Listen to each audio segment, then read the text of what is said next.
सभी को नमस्कार। विश्व रंग इंटरनेशनल फिल्म फेस्टिवल के लाइव सेशन में आप सभी दर्शकों का स्वागत है। साथियों, भारतवर्ष के दर्शकों के साथ खास बात ये है कि बाल सिनेमा से हमेशा से ही हम सबका एक खासा लगाव रहा है। चिल्ड्रंस फिल्म्स और उनसे उभर कर आए जितने भी मुद्दे, जितनी भी चिंताएं रही हैं, उन सभी को हमने एक अलग दृष्टिकोण से देखा है। हम सभी बहुत भाग्यशाली महसूस कर रहे हैं कि आज इस विषय पर बातचीत करने के लिए हमारे साथ एक मंझे हुए कलाकार, एक जाने-माने पटकथा लेखक, निर्देशक और अभिनेता श्री अमोल गुप्ते जी हमारे साथ हैं। Absolutely my pleasure. इस बातचीत में अमोल सर के साथ हम सभी को ज्वाइन कर रहे हैं श्री सुदीप सोहनी जी, और आज वो हमें अमोल सर के साथ एक सुप्रीम जर्नी पर ले जाना चाहेंगे। तो सुदीप जी, आपका भी इस कार्यक्रम में स्वागत है। Thank you Molshree. सबसे पहले आपसे जो ये टॉक शुरू कर रहा हूँ उसमें सीधा इस कॉन्वर्सेशन का टॉपिक ही मैं स्टार्ट कर रहा हूँ, चिल्ड्रन और सिनेमा, क्योंकि आप बहुत सालों से काम कर रहे हैं और मैं बहुत सारे सवाल मेरे पास हैं ऑब्वियसली, पर बस इन दो वर्ड्स को जो है वो आप कैसे देखते हैं, मैं यहीं से शुरू करना चाह रहा हूँ। मैं कैसे देखता हूँ, मैं तो बच्चे कैसे देखते हैं उस सिरे से मैं देखता हूँ, क्योंकि जैसे आपने चिल्ड्रन एंड सिनेमा कहा, वैसे आप children and history, children and geography, children and language, ये सब जो children and mathematics, children and sciences, तो उसमें एक चिल्ड्रन एंड सिनेमा भी जोड़ दो भाई, make it a subject for children. Geography text लिखने वाला थोड़ी आपके क्लास में आता है बोलने को। यस वो तो किताब आती है, तो एक रेडी फॉर्मेट रहे।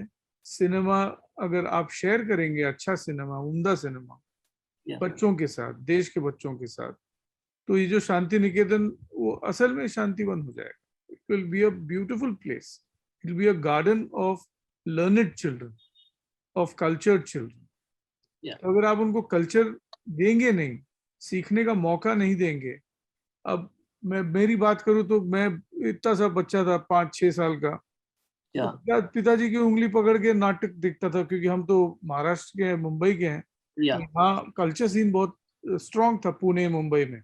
सवाई गंधर्व है, तो सारे जितने बड़े पंडित उस्ताद आके 3 दिन और 3 रात गा रहे थे, पिताजी लेके जाते थे। जहां भी अगर प्रभात सिनेमा की फेस्टिवल होती थी, मेरे बचपन की याद है, तो पूरा संत तुकाराम, संत Dnyaneshwar, all these films which are today recognized as cinema, not as mythological films. They are world cinema. Sant Tukaram, 1935, Venice, Golden Lion, best film. पर ये हम लोग इससे वाकिफ नहीं है। हमारे बच्चों को ये मालूम नहीं है कि एक साउंड रिकॉर्डिस्ट जिनका नाम था विष्णुपंत दामले, और एक आर्ट डायरेक्टर जिनका नाम था सईद फतेहलाल, ये दोनों ने मिलके संत तुकाराम बनाई है प्रभात स्टूडियो के लिए, जहां आप पढ़े हैं और जहां मैं पढ़ा हुआ था 12 साल। समझ रहे हैं? तो उस मंदिर में, उस FTI का जो मेन थिएटर है, वहां मैंने बहुत मतलब शामें, रातें, दोपहर बिताई है, बार बार मास्टर्स को देखा है। तो अगर आप बार बार मास्टर्स को, अभी आप न्यूटन सिखाते हो बच्चों को, गैलीलियो सिखाते हो, आप आइंस्टाइन सिखाते हो, तो आप सत्यजीत राय क्यों नहीं सिखा सकते? ऋत्विक घटक क्यों नहीं सिखा सकते? तो अगर ये सब्जेक्ट बनता है बच्चों के लिए, जैसे 10 साल से ज्यादा मैंने एक म्युनिसिपल स्कूल, जैसे महापालिका की पाठशाला में गरीब बच्चों के लिए, जो गुर्बत के ढेर में रहते हैं, जो फी नहीं भर पाते, ऐसे बच्चे, जिनके घर पे खाना नहीं बनता, ऐसे बच्चे, ये 10-11 साल से लगातार मैं सिनेमा और थिएटर स्टडीज का शनिवार के दिन स्कूल खत्म होने के बाद वर्कशॉप खिचड़ी खा के या दाल चावल खा के शुरू करता, क्योंकि खाली पेट तो सत्यजीत राय भी समझ में नहीं आएंगे। जी।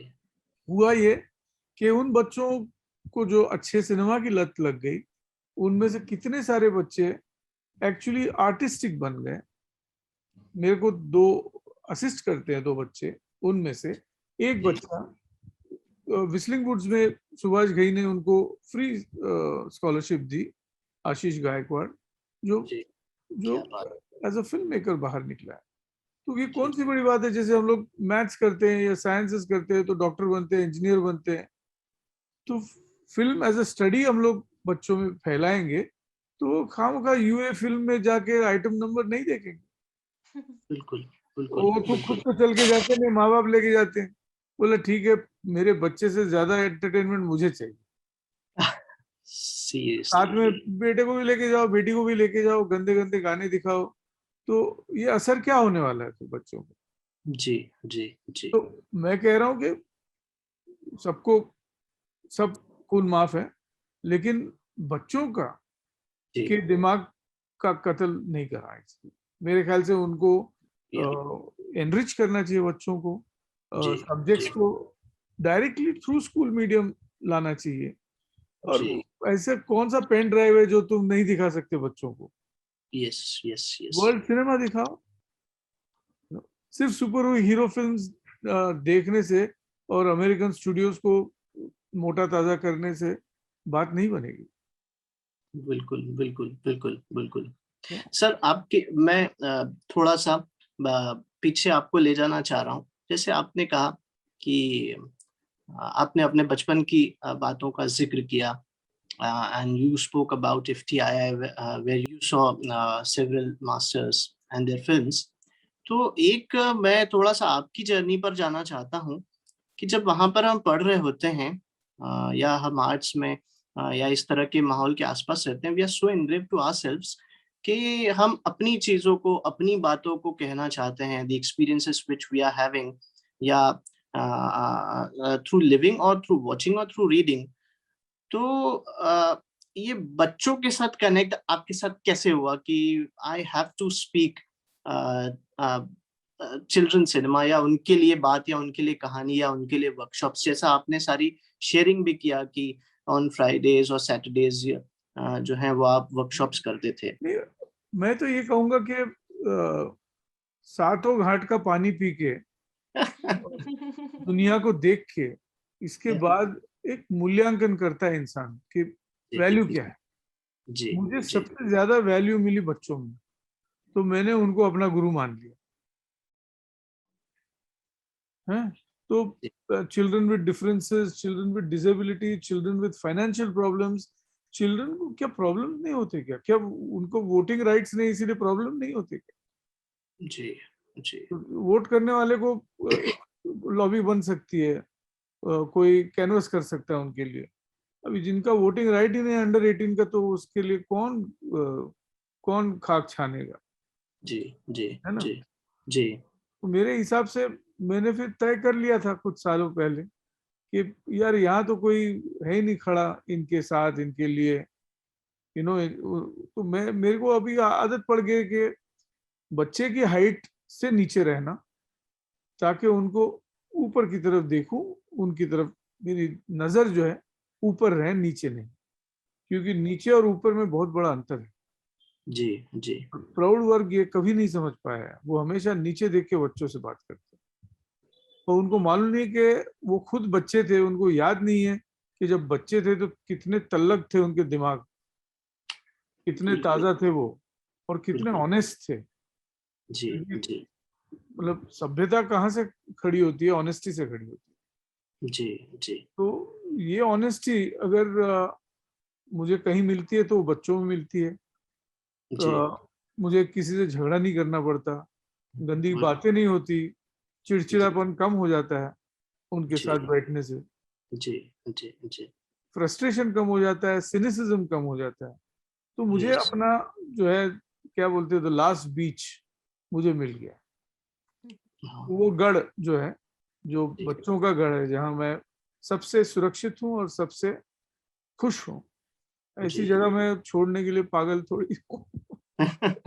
सर एक सवाल इसी से मुझे आया कि जैसे आपने कहा कि वो एक सेल्फ रियलाइजेशन का भी वक्त होता है, पर इसका एक रास्ता जो है वो एक इंडिपेंडेंट इंडी मेकिंग से जाता है, जहाँ कोई लोग जो है वो पता नहीं अपने इस तरह से काम कर रहे होते हैं, but being in the city in like Bombay, तो जहाँ पर कॉमर्स इतना हावी है, पर आप ऐसा तय करते हैं कि मुझे बच्चों के साथ काम करना है, पर डेफिनेटली इतनी लंबी जर्नी जो है आपकी, उसमें बहुत सारे रिफ्यूजल्स, बहुत सारे फ्रस्ट्रेशंस जो है, क्योंकि कॉमर्शियल तो बहुत बड़ा पार्ट है सिनेमा का, उसके बगैर उसकी कल्पना मतलब की नहीं जा सकती।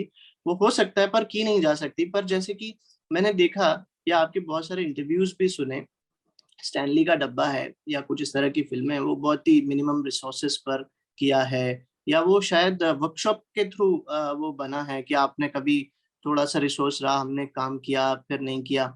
तो उसका एक जो पूरा क्रिएटिव प्रोसेस है, मतलब मैं दोनों तरफ पे जाना चाहता हूँ, क्योंकि आप तो एक ब्रिज का काम कर रहे हैं एट द सेम टाइम। तो वो सारी चीजों को और आपके कुछ ऐसे एक्सपीरियंसेस को भी मैं जानना चाहता हूँ। अब देखिए, मैं अगर इंस्टीट्यूट में सिर्फ बैठा रहा, मास्टर्स को देखता रहा, तो या कुछ तो जो है चमड़ी के जरिए अंदर गया होगा, लग लग के जा वो वो लेके आया मैं, क्योंकि वहां मैं 12 साल था। जी मतलब अगर 12 साल में आप दिन गिनो तो 8 साल उस कैंपस पे था। 110 फिल्में की एज एन एक्टर, कुछ फिल्मों में म्यूजिक दिया, कुछ फिल्मों में आर्ट डायरेक्शन किया, हजारों फिल्मों में डबिंग किया। वो मतलब वो ये चलता बिल्कुल रहा। मुझे बिल्कुल वो दिन का 30 रुपए का जो वाउचर सबसे मेरे लिए बहुत ही प्राधान्य रखता था, क्योंकि वो 30 रुपए के जरिए मैं अपने आप को स्क्वाटर ना मान के वर्कर मानना शुरू कर रहा था, सिनेमा वर्कर। वरना बहुत सारे लोग स्क्वाट करते थे एफटीआई में, आके या फिल्में देख रहे हैं, मस्ती कर रहे हैं जी। पर अपने को एक आइडेंटिटी चाहिए थी, क्योंकि स्टूडेंट की आइडेंटिटी तो नहीं थी मेरे पास। जी तो ये जो सिनेमा की जो आइडेंटिटी है, वो लेके आप सोचोगे कि मैं बाहर जाके फिल्म बनाऊंगा, जैसे डायरेक्शन स्टूडेंट करता है या या कोशिश तो करता है। जी जी तो मैंने वो नहीं किया। मैंने ये सारा जो संग्रह था ऑफ इमेजेस, वो पूरा उसका मंथन करके आई बिकेम अ पेंटर। तो 12 साल एज अ पेंटर मैंने काटे। तो पूरा 90 का जो दशक था, आई या was a painter. I had 2 big exhibitions at Prithvi gallery, और उससे जो मैंने घर चलाया अपना। और जी वो पेंटिंग करके फिर इसके बाद मुझे थोड़े कमीशंस मिलते थे, बड़े बड़े साइज के पेंटिंग्स के, फ्रॉम जी कॉर्पोरेट वगैरह। जी तो इस तरह से करते करते एक जगह में पहुंचा आर्ट में, जहां मुझे लगा कि ये बहुत बिकाऊ है यार। वहाँ डीलर्स हैं। अभी डीलर, आप नॉर्मली आप डीलर, ये वर्ड जिस तरह से यूज होता है, वो थोड़ा सा मुझे ऐसा लगता है बहुत ही ट्रांजैक्शनल सा वर्ड है। हाँ मैं थोड़ा बोर हो गया वहां से। जी मैं बोला ठीक है, ये आर्ट है अभी मेरे पास, सिनेमा का थोड़ा नॉलेज है, थिएटर का थोड़ा नॉलेज है, थोड़ा क्या, मैं महेंद्र जोशी का I am part of Avantar in the G and G of 70s 80s। तो जी जब जेनिफर कपूर ने जब पृथ्वी खोला, तब जी we were one of the first batches of theatre troupe. तो हम लोग का अवांतर था, ओम साहब का मजमा था, नसीर साहब का मोटली था, ऐसे 5-6 ग्रुप्स थे सिर्फ। और रुपया डाल के, एक काला डब्बा है उधर अभी भी रखा है, तो उस काले डब्बे में 1 रुपया डाल के audience can go in, because it was experimental theatre. तो बहुत कम उम्र में पूरा इब्सन, काफका सब घसीट लिया, जी तेंदुलकर के साथ, कुसुमाग्रज के साथ। तो हमारे इधर तो वेस्टर्न इंडिया में तो बहुत बड़े प्ले राइट्स हैं, क्योंकि जी नाटक या का ही 400 साल का की हिस्ट्री है। जी तो जी ये जो एनरिचमेंट है, ये सारा एनरिचमेंट कहाँ जाएगा? क्योंकि क्या है, पिताजी 2 रोटी खिला सकते हैं, या छोटा सा घर, लेकिन 2 रोटी नसीब है। तो इतना मैं फड़फड़ नहीं कर रहा था। मैं बोला ये इतना सब ले रहा हूँ, तो अभी कहीं जाके बैठ जाता हूँ। तो I started doing workshops with children, free workshops, स्कूलों में, यहाँ वहाँ। फिर आई took the same module to children with differences, children with disability. वहां यस जाके उनके लाइफ रिकॉर्ड करना। जी छोटा सा कैमरा था, एचडी कैमरा था, तो उनका लाइफ रिकॉर्ड करके उसके उनके स्पोर्ट्स डेज में वो क्या करते हैं, आर्ट डे में क्या करते हैं, रोज की मतलब उनकी दिनचर्या क्या है, तो जी कितनी डेवलपमेंट है, कितना। And I was with some of the best educationists of this time.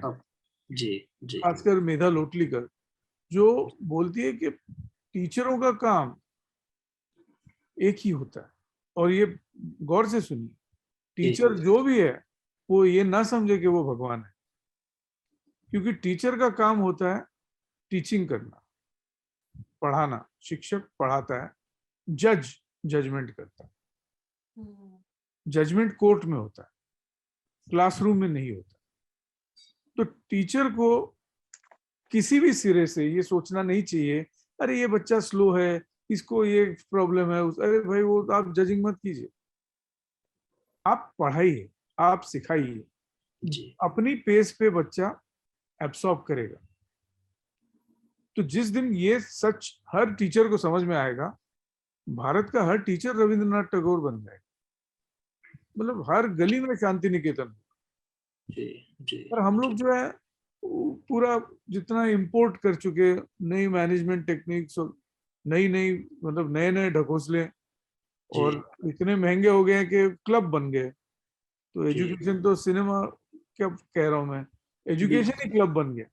बिल्कुल बिल्कुल। तो मतलब उधर एक समय में वहाँ का अमीर और गरीब सारे इंसान थे, अपने बच्चों को नेबरहुड स्कूल में भेजते थे, सब इकट्ठा बैठ के, चाहे वो अमीर हो गरीब हो। तो एक दूसरे के साथ एक बैलेंस, जो संतुलन ढूंढता है बच्चा, वो एक दूसरे से मिलता था उसको, कि उसके अमीर लाइफ में जो कमी है वो गरीब बच्चा अपनी कहानी सुना देता था। जी मुझे बहुत छोटा था, मैं जूनियर केजी में था, और मुझे बहुत याद है वो मेरे पास एक नटराज पेंसिल थी, और मेरे साथ एक बच्चा था, वो मेरे साथ मेरे ख्याल से गुर्बत में रहा होगा, क्योंकि वो मुझे, उसका दावा ये था कि मैं जो फर्स्ट चैप्टर है चॉपिंग वुड, मेरे को अभी तक याद है, जूनियर केजी की बात है, चॉपिंग वुड में I will read chopping wood to you, you give me the pencil. तो मैं उसको बोला लेकिन चॉपिंग वुड तो मैं भी पढ़ सकता हूँ यार, क्लास में मैं फर्स्ट आता हूँ। और उसको ऐसा लगा कि वो कुछ दे रहा है मुझे। तो ये बात थोड़ी समझ में आ गई मुझे। तो बोला चल भाई ठीक है, तू पढ़ ले। तो उसने पढ़ दिया मुझे चॉपिंग वुड, यही वो team chopping wood went to the forest chopping wood. फिर पेंसिल ले गया वो। समझ रहे हैं? तो it is a Dostoevskian story actually. मतलब जिस तरह से वो व्यवहार हुआ उस बच्चे के साथ, और बाद में अभी 60 साल में एंट्री मार दी है मैंने 59 कंप्लीट करके, अब तक मुझे वो कोई अपने बचपन के दृश्य इतने साफ याद आते हैं। तो उससे कुछ सीखना होगा और वो उसको शेयर करना होगा। तो इससे बेहतर मौका क्या है कि आप एक 20 पंटर बच्चों को इकट्ठा लो, सफेद चादर बांध दो, और एक कायन प्रोजेक्टर से पाथेर पांचाली दिखा दो खिचड़ी खाने के बाद। और फिर इसी के साथ स्टैनली मतलब वो कहानी तो फिर कैसे। एक बार मैं आपको ये बताऊं कि ये फिल्म मेकिंग जो जितना जोर जबरदस्ती से बताया गया आपको कि इसके लिए एक 400 की यूनिट चाहिए, इसके लिए एलेक्सा जैसा एक ठोस कैमरा चाहिए, उसके लिए स्टार्स चाहिए, बार्स चाहिए, ये चाहिए वो चाहिए, पर क्या आपने ये कुछ मिस किया स्टैंडी का डब्बा में? कुछ भी नहीं। गाने थे, शंकर आया, महादेवन फ्री में वो गा के चला गया, विशाल ददलानी आ गया फ्री में गा के चला गया, सुखविंदर फ्री में, उसको मैंने हनुमान जी की एक मूर्ति दी क्योंकि वो हनुमान भक्त है, वो शनि सिंगापुर जाते हैं एवरी सैटरडे, तो मैं बोला ये लीजिए आपके लिए क्योंकि आपने फ्री में गाया मेरे लिए। जी स्टैनली। तो यार यारी दोस्ती करके एक 7D कैमरा के साथ एक लाइट नहीं लगाया उस पिक्चर में। फ्लोर पे सिर्फ 3 लोग थे, मैं था, Madhu Apsara the great sound engineer, national award winning sound engineer of Manik Paul and other people, and Amol Gole who was my assistant in Tare Zameen Par, he was a still photographer। जी तो ऐसे बस अपना unit बन गया, तो चौथा आदमी नहीं है, और एक दो चंगू मंगू है मतलब फराज आरिफ अंसारी अभी आजकल वो फिल्म मेकर बड़ा बन गया वो, और जी अर्चना फड़के वो भी अच्छी फिल्म मेकर बन गई। जी जी तो जी। ये इतने लेके मैं 4 घंटे का शिफ्ट करता था वर्कशॉप।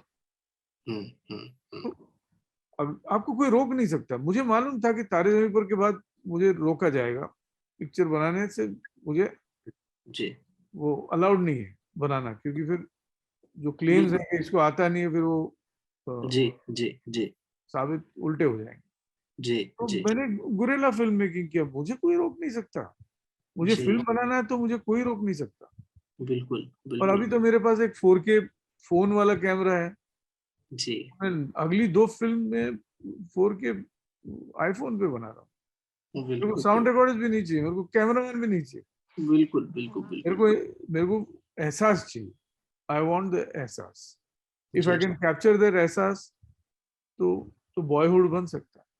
जो फ्री में फिल्म बनाई मैंने, वो जो जी कॉन्सर्ट आप देख रहे हैं स्टैनली का डब्बा में, मैंने लिखा। मेरे बेटे जो पार्थो, जिसने स्टैनली का बिल्कुल रोल किया है, बिल्कुल बिल्कुल उसी के बिल्कुल। स्कूल का मैंने कॉन्सर्ट प्रोड्यूस कर दिया। लिखा, हाँ, एक दूसरे दोस्त को बोला कि शैलेंद्र बर्वे हैं, उनको बोला म्यूजिक दे दो, गाना मैं लिख रहा हूँ। तो वो सारा वो वंडरलैंड कॉल्ड इंडिया नाम का कॉन्सर्ट मैंने बनाया बच्चों के साथ। जी असली बच्चे, 300 बच्चे स्टेज पे, उनके जो है 600 माँ बाप ऑडिटोरियम में। बिल्कुल बिल्कुल तो इतना सत्य कहाँ से मैं ढूंढूं अगर मैं कास्टिंग करूँ तो। बिल्कुल बिल्कुल बिल्कुल। मैं वही, आपने जो एक वर्ड यूज किया एहसास, वो शायद इसी से आएगा। शायद यही तरीका है जिससे कि वो कनेक्ट आपसे इतना हो जाते हैं, और फिर जो है वो रियलिटी को क्रिएट करने की जरूरत नहीं है। शायद रियलिटी के भी अबव कुछ चीज अपने आप इस तरह से, इसी को तो आती हम है। क्रिएशन कहते हैं। जी जी जी जी बिल्कुल बिल्कुल बिल्कुल। मैं, आपने पार्थो का अभी ही जिक्र कर दिया, मैं उनका नाम जो है वो उनके बारे में बाद में बात करना चाहता था, पर चूंकि यहीं पर जिक्र हुआ, मैं पार्थो की ट्रेनिंग के बारे में थोड़ा सा कुछ जानना चाहता हूँ। The way he has worked in this film, मतलब एज एन एक्टर, और वो अच्छे अच्छे नहीं कर पाते जो काम उसने वहां पर किया। रिएक्शंस, स्टोरी को एब्जॉर्ब करना, सेंट्रल कैरेक्टर को फॉर मतलब एक तरीके से ले जाना।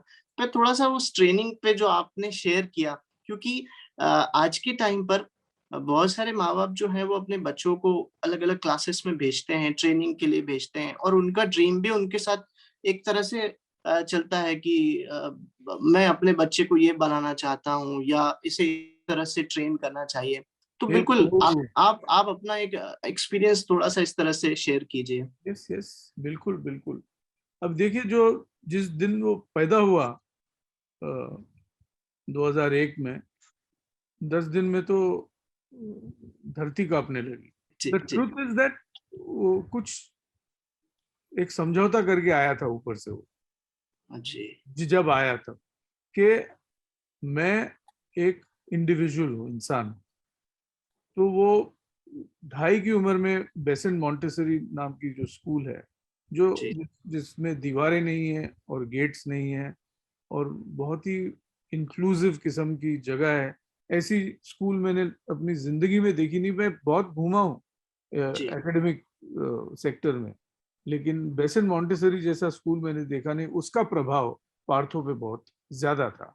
डॉली आंटी जो वहाँ की डायरेक्ट्रेस थी, जी 90 साल की उम्र में गुजर गई अभी 2.5 साल पहले, लेकिन उनका जो एक ऑरा था या रेडियंस था, जहाँ वो जो मेन डायरेक्ट्रेस है एक स्कूल की, और वो पीछे कोई कुर्सी पे बैठी है, और मुझे लगा मेन कुर्सी पे जो टेबल के सामने जो बड़ी कुर्सी है, मुझे लगा वो ये कोई इंपॉर्टेंट लेडी होंगी। जब मैं एडमिशन के लिए गया था, पता जी चला जी वो तो सिर्फ फी कलेक्ट करने वाली लेडी थी। ओ जो सबसे बड़ी गुरु रविंद्रनाथ थी, वो वहां बैठी थी। उनको चिपके हुए 2.5 2.5 साल के बच्चे, ऐसे 10-12 बच्चे चिपके हुए थे उनसे। तो मैंने कहा ये तो जगह है जहाँ पार्थो को लाना चाहिए।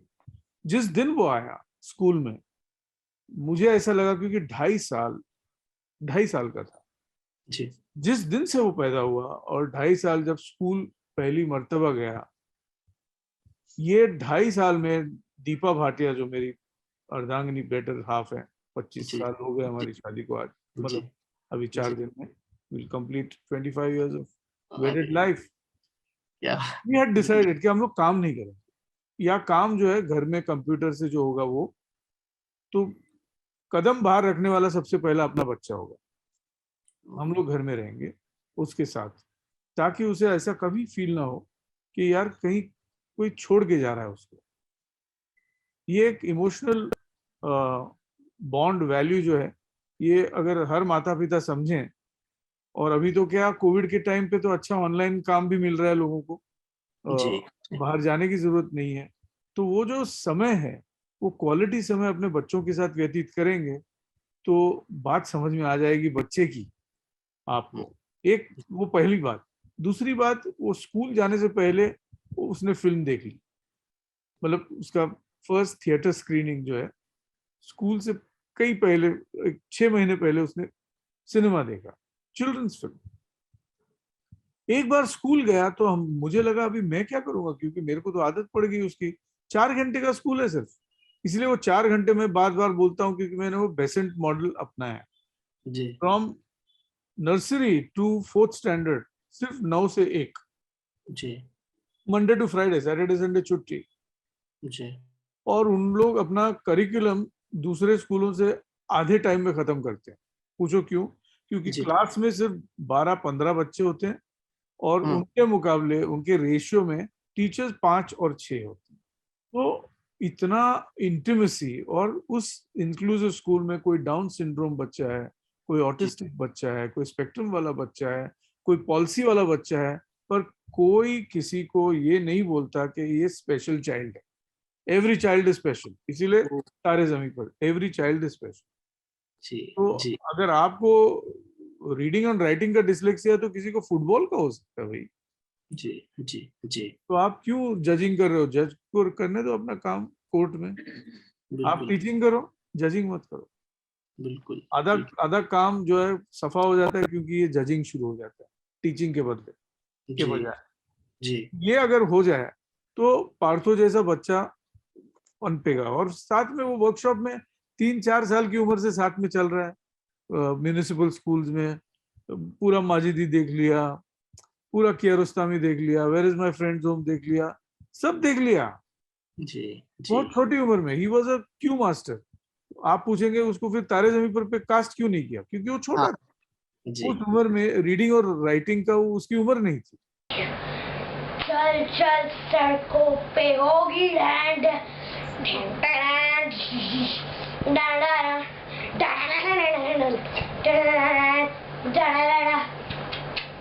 Thank you thank you thank you. मैं तो मरने वाला। अरे हैंडसम, तू क्या लगता है हीरो फिल्म का? नहीं।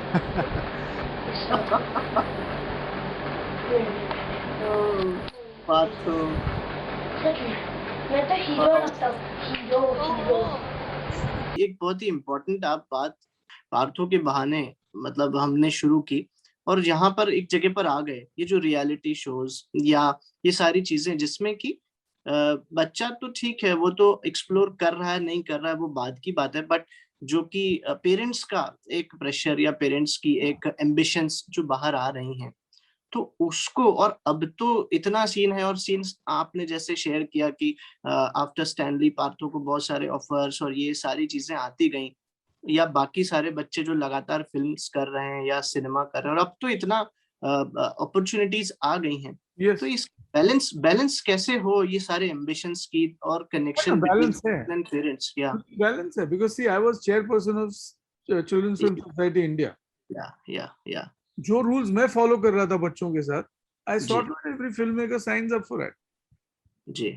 5-5.5 घंटे छुट्टी का दिन हो, बच्चे पे स्ट्रेस ना हो, ये सब चीजें अगर आप खुद सेल्फ गवर्नेंस करेंगे तो बच्चे को तकलीफ नहीं होगी। लेकिन अगर रात को 3 बजे मेरे पास एक माँ आई इंदौर से, और उस ब्लाइंड बच्चे को लेके आई, बहुत साल पहले की बात है जी। बच्चा डिप्रेशन में गया है, गा नहीं पा रहा है, और वो one of this talent shows में आया था।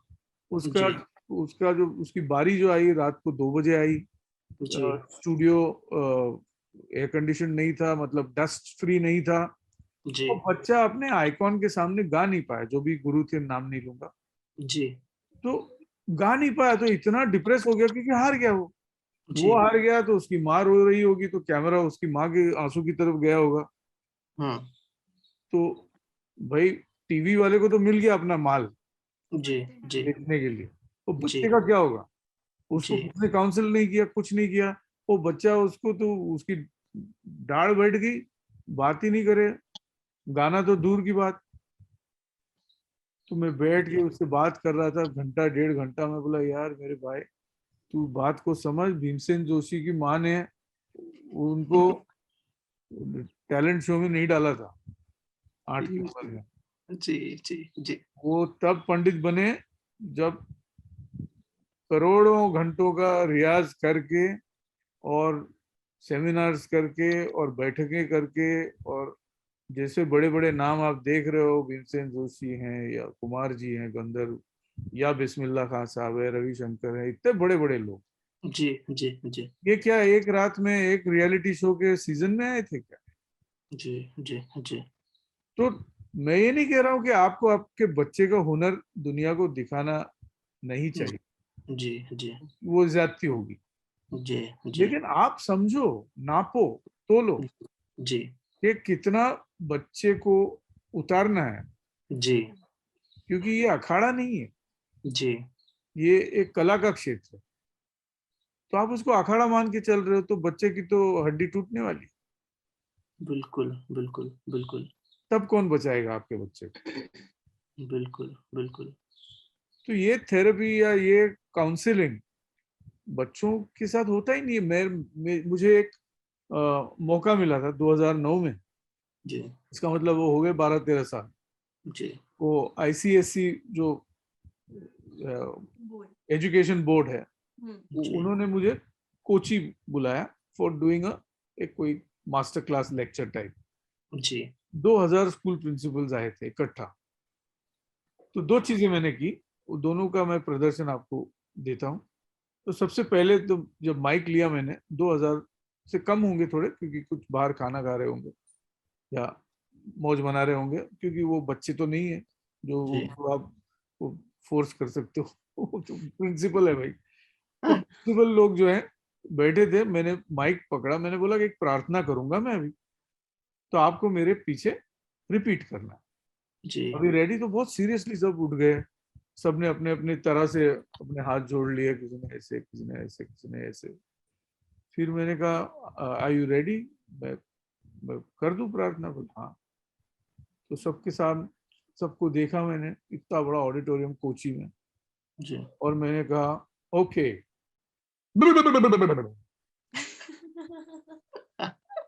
तो पहले तो वो समझे ही नहीं। मैंने बोला भाई रिपीट आफ्टर मी, प्रार्थना हो रही है। गिन के 5 या 6 प्रिंसिपल्स ने ये समझ के कि पता नहीं है दाढ़ी वाला क्या बोल रहा है, चलो कर ही लेते हैं, पर 2000 में से 4 या 5। जी जी जी बात समझ में आ गई आपके? बिल्कुल लेकिन बच्चों से जो चाहे जी में करवाते, तो इससे बड़ी बेवकूफी इंसान क्या कर सकता बिल्कुल बिल्कुल है? बिल्कुल नंबर 1 था। जी नंबर 2 था, मैंने कहा कि आपके हाथ में पेन है, हाँ यस या नो कहने वाली पेन है आपके पास।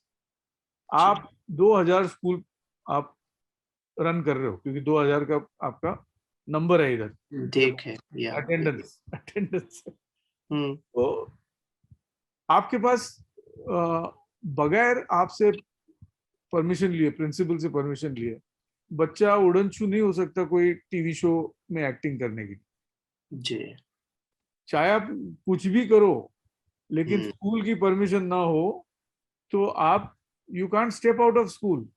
जी और जी ये बच्चे 3-3 महीने बाहर जाते हैं, कोई एक पूरा सीजन, तब तो वो रियलिटी का टाइम नहीं था, जी जी शोज थे।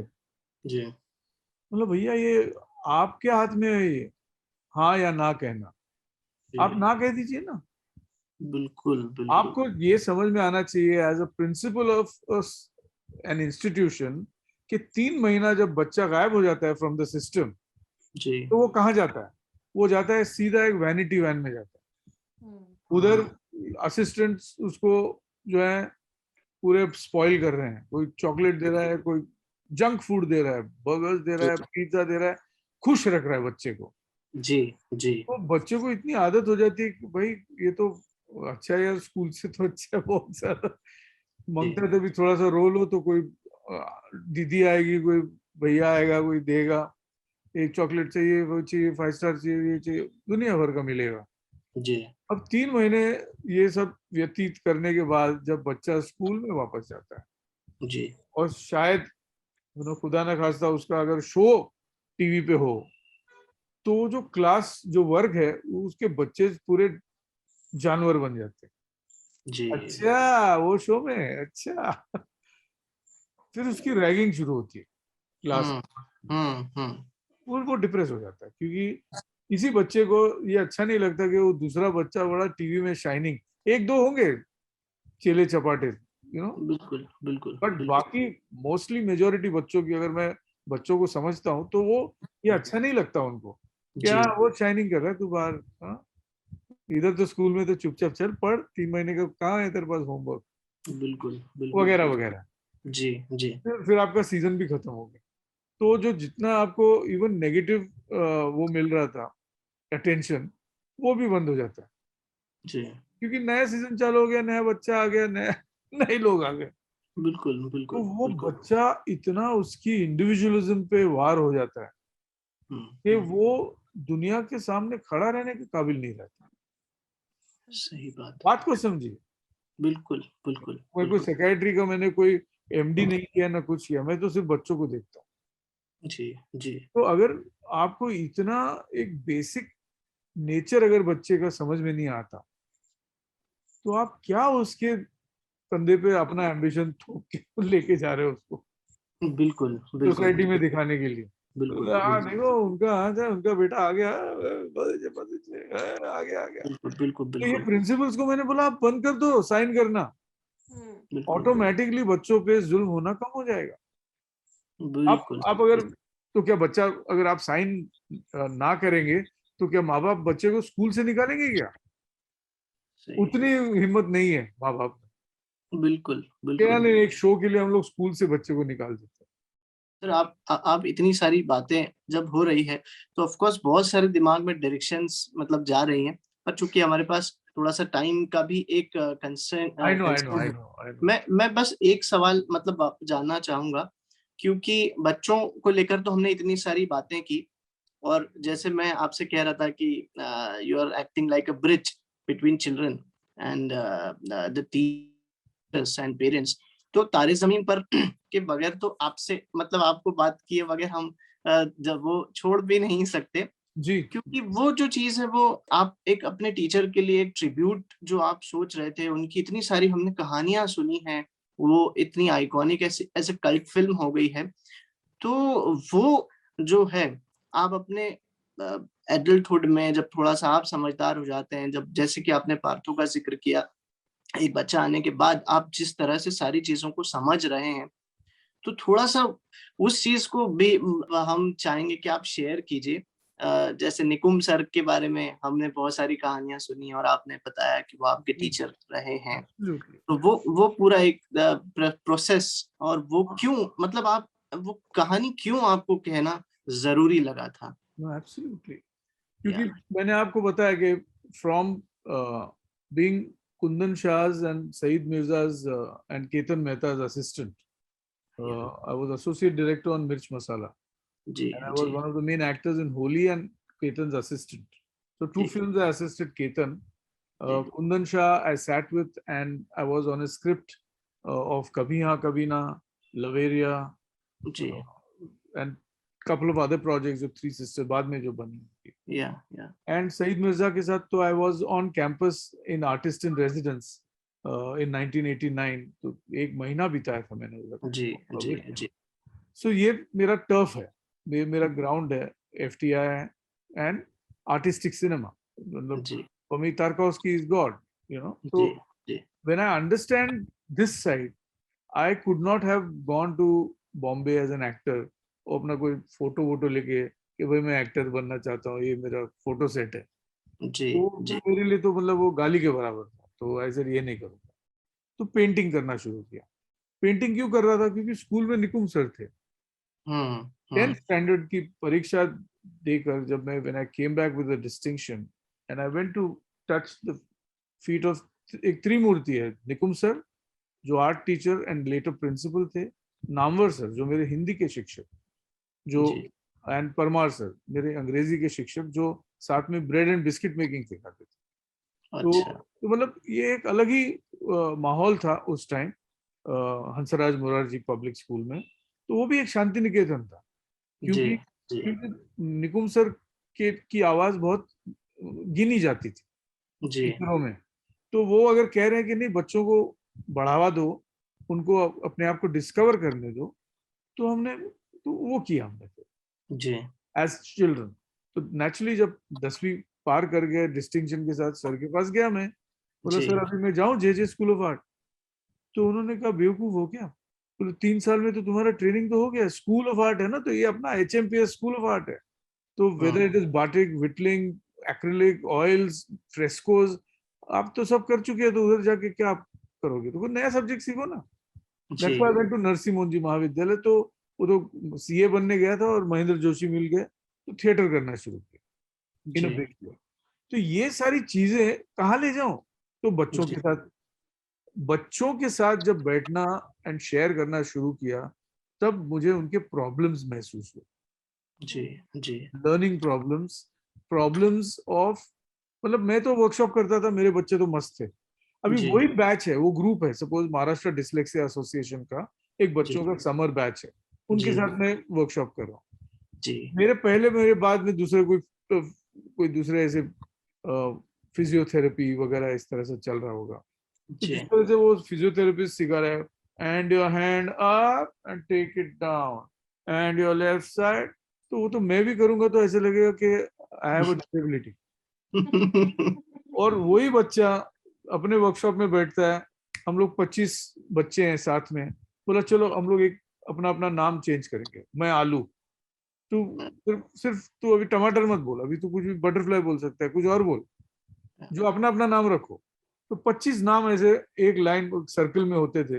बोलो बाय द नेक्स्ट टाइम बच्चों को सीक्वेंस याद रहता था, आलू के बाद बटरफ्लाई, बटरफ्लाई के बाद पैंथर, पैंथर के बाद रोड, रोड के बाद सिग्नल।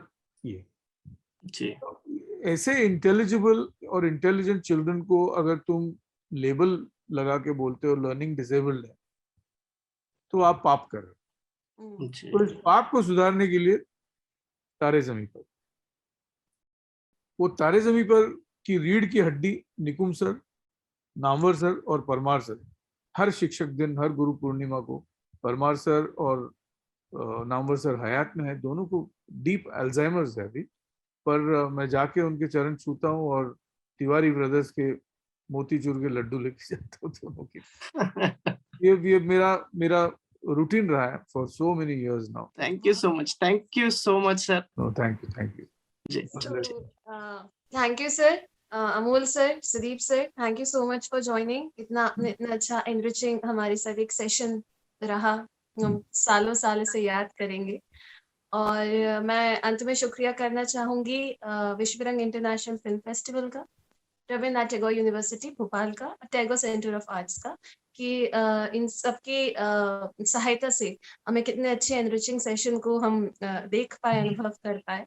और अमोल सर ने बहुत आत्मीयता के साथ हमसे अपने सारे किस्से साझा की, अपनी सारी बातें साझा की, उसके लिए आपका बहुत बहुत शुक्रिया सर। Thank you.